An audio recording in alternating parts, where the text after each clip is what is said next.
I'm excited to bring you this video because I get a lot of questions on my Instagram about how to build your own cabinets, and I've always been intimidated by them before I actually tackled them. So in this video, I'm going to go over the details of how I made them, how I took the wall in my dining room from this to this. Follow along and let me know if you have any questions. I check my comments daily, so I'm here to help. And if you haven't, please click subscribe. Let's get to it. So this is birch cabinet grade plywood. You can use whatever it is you want. Maybe you're building cabinets that don't need to be very fancy. They're for your garage. Just use a regular standard plywood, but I'm staining them up. They're going to be a very finished piece. So I'm using birch cabinet grade. Maple's also beautiful. It's just a little bit more expensive. I always start with laying out my cabinets first. And these are ripped down to 12 inches wide. That's how deep I want the unit to be. But you can choose however deep you like. 12 inches is actually quite shallow, but you see the little wall I have here? It's only allowing me 12 inches or it would overhang. I want it to be as if it's recessed into the wall. I'm starting with the side units. I'm going to have 4 units in total, so 4 cabinets. There's so many ways you can lay out the space.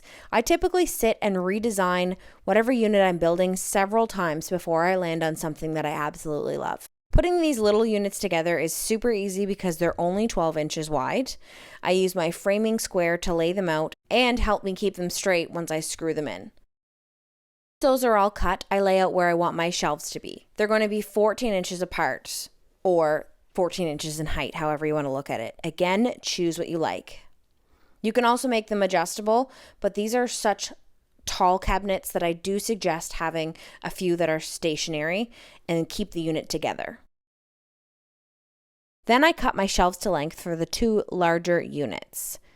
I screw them in on the sides of the cabinets. You won't be seeing the sides of my cabinets, so it really doesn't matter what it looks like. But if you will be seeing the sides of your units, just keep in mind where you're going to be placing your screws and make sure to pre-drill them. The middle cabinets of mine are 42 inches wide, and that is pretty long for just a 3/4 inch piece of plywood on its own, especially I'm going to be stacking plates and mugs and heavier things on them. So I'm actually going to be putting in a little spine piece underneath each shelf to help support it. It's a 1.5 inch piece that's just going to basically go against the wall. You'll see later on in the video that I do this to the front as well to make them appear thicker, but you don't have to do that. You don't even have to put the spine piece in if your cabinets are only, let's say, 24 inches wide. My cabinets are basically oversized. You're not normally going to see a 42 inch wide piece of furniture. I just really also love the look of a beefy shelf. These ones are going to have glass doors and it's going to be stained inside, so that's also why I'm doing this. Stand them up and then get them in place. I know that was really quick, but it's actually fairly simple. Rip your plywood to the width you want, which is also the depth of the cabinet. Cut your shelves to length, lay them out, and precisely put them together. Cabinets seem super intimidating, but I promise you they're really not. Now on to the second cabinet. Laying out my shelves using my framing square to mark where the shelves will be and then screwing them in precisely. It's fascinating because something so big can actually come together so quickly. When that second unit is done, or your 4th unit, 5th unit, whatever you've decided, however you've built your kitchen or your built-in, get that up and get it in place. Once the shell of your unit is in place, this is what I call a dry fit. So don't screw them together or to the wall just yet. Make sure they fit and take them out and tweak them if anything needs to be done. So these 1, 2, and 3 shelves is what's going to be seen through the glass door. So I'm actually measuring the length and the width and marking it onto the wall to add a sheet of plywood from the back. Typically, I do add it to the unit itself. I'm building these alone, so this allows me to be able to lift them up by myself and onto the base. When I have that measured and cut, I'm going to remove the units and I'm going to get that plywood attached to the wall. I'm using 1/4 inch Meranti because it's not structural, it just needs to look pretty. I'm going to pin nail it first and then screw it to the studs. I didn't show this, but I marked out where each stud was. That way, when I put everything in place and screwed it to the wall, I knew exactly where it went. So there's definitely 2 ways to do this.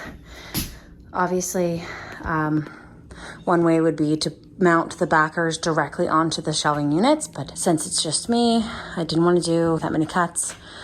Really wanting to get this done, and I have all the studs marked, so these pieces here are going to be sucked into it.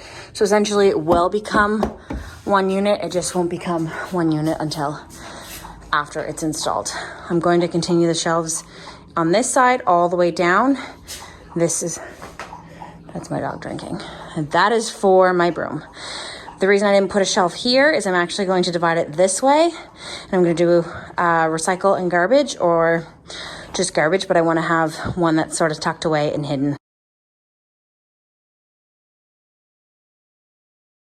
Now I can get those 2 units back in place and screw them together, as well as screw them onto the wall. Again, this is not typical.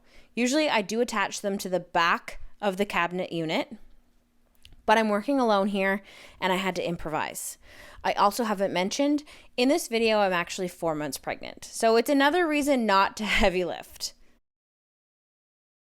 Now, my favorite part of cabinet building is when you get to face everything out. They look really ugly to this point, to be honest, because all of the plywood edges are showing.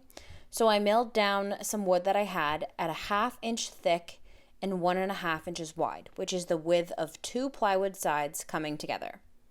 I installed this on all of the open faces. And remember when I added the spine to the back of my cabinet shelves?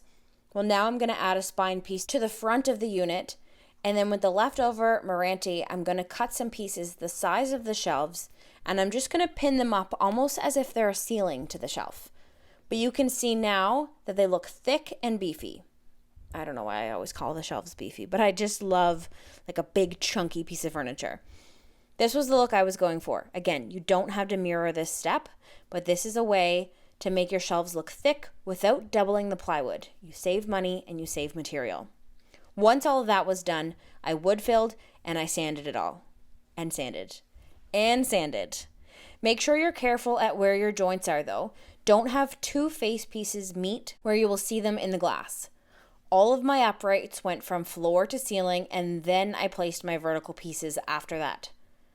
I boxed in the top with some flat stock, but I left a 2 to 3 inch gap at the top where I will later have some crown molding after my electrician comes in and installs 2 lights that I want over top. This is part 1 of this video. I will soon be uploading a second on how to build and install cabinet doors, glass, and panel, because I'm using both here. I hope you were able to learn something. Let me know if you have any questions. I check my comments daily and I will try and help as best I can. Thanks for watching.